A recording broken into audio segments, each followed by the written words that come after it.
Resolução de disputas e conciliação, com o doutor Rogério Neiva. E agora no Revista Justiça, o quadro Resolução de Disputas e Conciliação. Conosco mais uma vez está ele, o doutor Rogério Neiva, juiz do trabalho do Tribunal Regional do Trabalho da 10ª Região. Doutor Rogério, seja bem-vindo. Bom dia para o senhor. Bom dia, Sérgio. Bom dia aos ouvintes da Rádio Justiça. É sempre uma grande satisfação, Sérgio, estar conversando com você e os nossos ouvintes sobre a nossa temática permanente dos métodos consensuais de solução de conflitos e da resolução adequada de disputas. Vamos, então, aos 3 temas de hoje. 16º Encontro Nacional do Poder Judiciário. Relator homologa acordo que encerra uma disputa para cargo de conselheiro do Tribunal de Contas do DF. E um acordo converte em doações 4,8 milhões de reais em multas trabalhistas do Banco Real. Vamos, então, ao 16º Encontro Nacional do Poder Judiciário, doutor Rogério. Pois bem, Sérgio, ocorreu nessa semana, para ser mais específico e preciso, na segunda e na terça-feira dessa semana, o 16º Encontro do Poder Judiciário, ocasião em que foram definidas as metas nacionais do Poder Judiciário.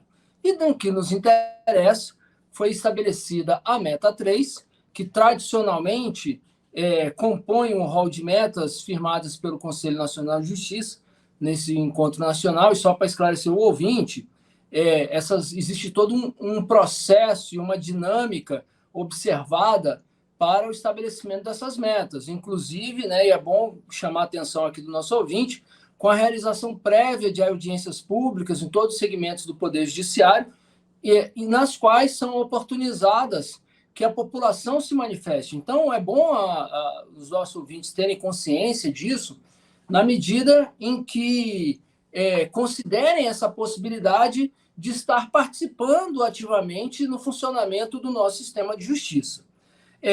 Superada essa etapa inicial, ocorre um encontro, onde estão os representantes de todos os tribunais, de todos os segmentos do Poder Judiciário, no qual são fechadas essas metas, como ocorreu agora no 16º encontro. E tivemos uma definição correspondente, como eu havia dito, à meta 3, que envolve metas de conciliação e mediação. Foram estabelecidas metas quantitativas em termos de percentuais de processos conciliados, tanto para a Justiça Estadual, quanto para a Justiça Federal e para a Justiça do Trabalho. Uma ponderação que cabe aqui até a título de provocação e reflexão fazer ao nosso ouvinte, e deixando claro isso, obviamente, que essas metas são quantitativas, E talvez seja o caso, em algum momento, de se refletir em metas mais qualitativas para a conciliação, como também a preocupação que muitas vezes se tem, e é preciso chamar essa atenção aqui, de que o fato de haver metas quantitativas de conciliação não significa que as pessoas que estão atuando como agentes da solução de consenso, como conciliadores, mediadores e magistrados, tenham que estar passando por cima dos princípios e diretrizes que regem a boa solução consensual de conflito, como, por exemplo, as diretrizes éticas estabelecidas no Código de Ética da Conciliação e da Mediação, tanto da Resolução 125 do Conselho Nacional de Justiça, quanto da Resolução 174 do Conselho Superior da Justiça do Trabalho. Mas a ideia é que a gente possa aí estar alcançando, acima de tudo, metas quantitativas, mas alcançando o fim maior, que é de promover a paz na sociedade. Vamos agora para o outro assunto. O doutor Rogério Neiva, relator, homologa acordo que encerra disputa para cargos de conselheiro do Tribunal de Contas do Distrito Federal, é isso mesmo? Exatamente, Sérgio. O primeiro fato para compartilhar aí com o nosso ouvinte o que ocorreu nesse caso aqui. Houve uma intensa disputa que se judicializou, uma disputa judicial envolvendo a última vaga que foi ocupada no Tribunal de Contas do Distrito Federal. E não é incomum que esse tipo de discussão aconteça, porque os tribunais de contas, geralmente, como acontece inclusive com tribunais de contas da União, Existem vagas que são destinadas a distintos segmentos, né, como representantes do Poder Legislativo e como representantes, mais do que do Poder Legislativo, mas escolhidos pelo Poder Legislativo, como também membros da carreira de auditoria, né, ou seja, da carreira técnica que compõe os tribunais de contas. Então, o que aconteceu aqui nesse caso?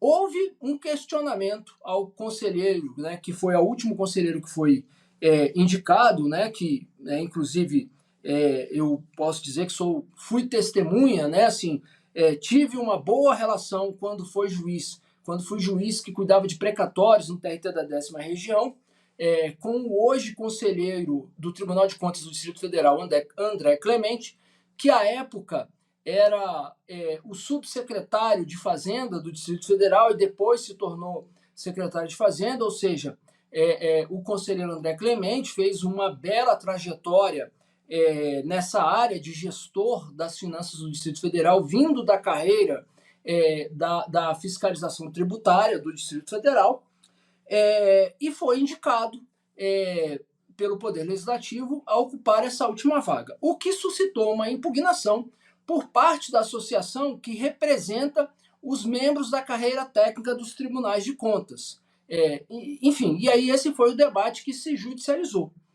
E o fato é que, recentemente, essa matéria, né, que era especificamente um mandado de segurança, foi objeto de um acordo que foi homologado pelo Tribunal de Justiça do Distrito Federal. Agora, o que é o mais importante disso aqui, Sérgio, para chamar a atenção do nosso ouvinte, é para que se perceba o tipo de conflito que foi objeto de uma composição. Estamos falando aí de um conflito que não é algo trivial, né? Assim, existe uma disputa política, inclusive, bastante intensa, geralmente na ocupação dessas vagas dos tribunais de contas, mas esse episódio mostra que mesmo em situações como essa, em que envolvem tipicamente questões administrativas, que têm como pano de fundo interesse público, com esse componente da disputa política, é possível se chegar a soluções de consenso. Tínhamos já uma situação consolidada praticamente, né, uma lógica aí de direito, né, ou seja, um fato consolidado, né, e teria aí várias dificuldades para uma reversão, caso houvesse êxito, né, por parte do impugnante, da entidade impugnante, de modo que é motivo aí de registro e, ao mesmo tempo, de provocação para que outras situações como essa tentem seguir pelo mesmo caminho da solução de consenso. De modo que parabenizo, né, não podemos aqui deixar de manifestar as congratulações aos atores que acabaram chegando ao consenso, nesse caso, como também ao Tribunal de Justiça do Distrito Federal.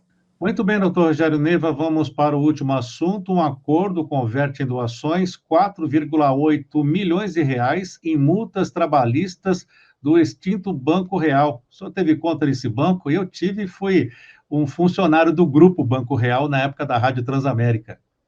Olha só, caro Sérgio e caros ouvintes, eu não tinha idade nessa época para ter conta bancária, né? Eu sou jovem, né?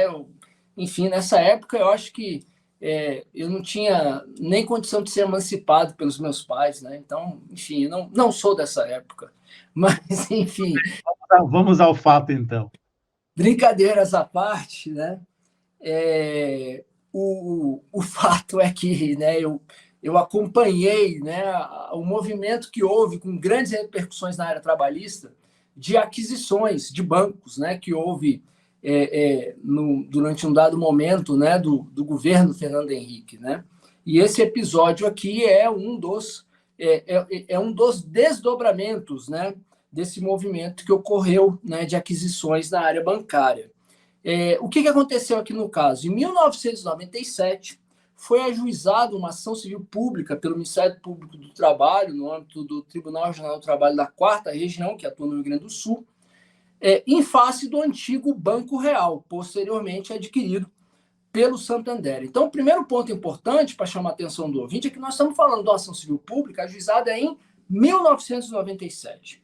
E o que ocorreu agora? Agora, né, o Banco Santander, já na condição de sucessor, tecnicamente falando, né, em termos juslaborais, né, em termos trabalhistas, o Banco Santander, na condição de sucessor, firmou um acordo nesta ação civil pública com o Ministério Público do Trabalho para pôr fim definitivamente a essa discussão. E essa ação, né, envolveu aí o pagamento de um valor a título de dano moral coletivo, né, para ser mais específico aí, correspondente ao montante de quase 5 milhões de reais, 4,8 milhões de reais. E um aspecto interessante que eu chamo a atenção aqui do nosso ouvinte é que foi pactuado a destinação de recursos para uma série de entidades. Só para chamar a atenção aqui do ouvinte, né, eu vou destacar apenas algumas delas, né? R$ 1.947.000 para o projeto de prestação de serviço de saúde mental às crianças e adolescentes acolhidas pela Associação de Apoio ao Fórum Municipal dos Direitos da Criança e do Adolescente de Porto Alegre.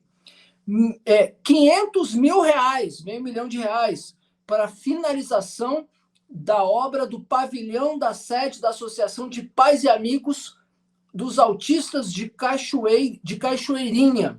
R$ 298 mil, quase R$ 300 mil, para ampliação da sede da Associação Famílias e Solidariedade na Vila Bom Jesus, em Porto Alegre, né? E assim, várias outras, uma outra que eu destacaria, R$ 365 mil para financiamento de um programa de aprendizagem profissional do Instituto Educacional, Social e Cultural do Estado do Rio Grande do Sul. Até a Polícia Militar recebeu, Polícia Militar, Escola Municipal, enfim, foram uma série de entidades que se beneficiaram desses 4,8 milhões, desses 4 milhões e 800 mil reais que foram distribuídos em projetos sociais e, acima de tudo, em prol da sociedade. E aí, o que merece ser chamado a atenção aqui para o nosso ouvinte? Que esse é mais um episódio daqueles que temos repercutido aqui nas nossas conversas, em que há uma situação, né, até comentamos na semana passada, né, o caso do Walmart lá nos Estados Unidos, em que há uma situação na qual há uma alegação de violação a direitos que transcendem a esfera individual, ou seja, os chamados direitos transindividuais, o que suscita o ajuizamento de uma ação civil pública, tendo como titular aí o Ministério Público do Trabalho, né, no caso, na esfera trabalhista, e que se estabelece uma solução de consenso que acaba se revertendo em diversos benefícios para a sociedade. Então, fica aí esse registro, ficam as congratulações aos atores que viabilizaram esse acordo, né, os representantes do Banco Santander, do Ministério Público do Trabalho e, obviamente, né, a magistrada responsável pela homologação desse acordo, fazendo votos que contribuam não apenas com a pacificação social, mas, acima de tudo, que proporcione bons frutos à destinação desses recursos. Muito bem, doutor Rogério Neiva, muito obrigado mais uma vez por estar conosco aqui no quadro Resolução de Disputas e Conciliação da Rádio Justiça. Doutor Rogério Neiva é juiz do trabalho e também juiz do Tribunal Regional do Trabalho da 10ª Região. Hoje tem Brasil e Sérvia, tem algum palpite aí para o bolão? Ah, não, Sérgio, eu não me arrisco. Em tempos de zebra futebolística, eu prefiro não arriscar. O senhor gostou do resultado da Argentina e também da Alemanha? Olha, os argentinos, aliás, né, não posso negar aqui, são grandes referências, né? Não sei se você sabe, Sérgio, na área de resolução adequada de disputas, né? Eu diria assim que o Brasil vai precisar, nós vamos precisar nos esforçar muito para alcançar os nossos irmãos no tema da resolução adequada de disputas aqui na América do Sul, de modo que tenho muito apreço pela contribuição que os argentinos dão à resolução adequada de disputas, o que não faz com que eu possa torcer para os irmãos quando estão com a bola em campo, de modo que fiquei muito feliz com o resultado, como boa parte das pessoas aqui no Brasil. Doutor Rogério, muito obrigado, até a próxima semana, um abraço. Eu que agradeço, Sérgio, é sempre uma satisfação conversar com você e os nossos ouvintes, e quem tiver interesse em acompanhar a íntegra do vídeo dessa edição aqui do nosso quadro, basta acessar o meu perfil no Instagram, @RogérioNeivap. Grande abraço, até a próxima semana. Até a próxima.